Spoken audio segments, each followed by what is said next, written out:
Taste the Daily. Sivaganga மாவட்டம் திருப்புவனம் அருகே அரசு பேருந்தின் முன்பக்க டயர் வெடித்து விபத்துக்குள்ளாகியுள்ளது. இதுகுறித்த கூடுதல் விவரங்களை செய்தியாளர் செந்தாமரைக்கண்ணன் வழங்க கேட்கலாம். வணக்கம் செந்தாமரைக்கண்ணன், கூடுதல் விவரங்களை வழங்கலாம்.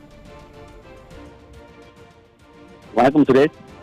மதுரை ராமேஸ்வரத்திலிருந்து மதுரை நோக்கி சென்ற அரசு பேருந்து நேற்று திருப்பமணம் அருகே தட்டான்குளம் விளக்கு அருகே பயணிகளுடன் சென்றபோது பேருந்தின் முன்பக்க டயர் கலண்டு தனியாக ஓடியது. இதில் அதிர்ஷ்டவசமாக பயணிகள் யாருக்கும் காயம் ஏற்படாமல் தப்பித்தனர்.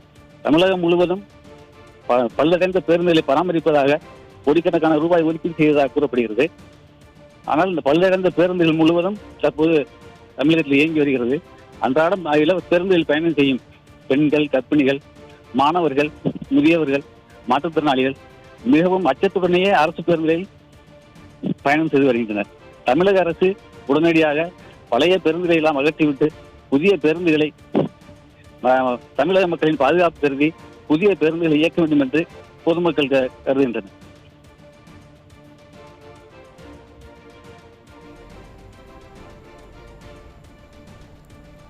விவரங்களை வழங்கியமைக்கு நன்றி செந்தாமரைக்கண்ணன்.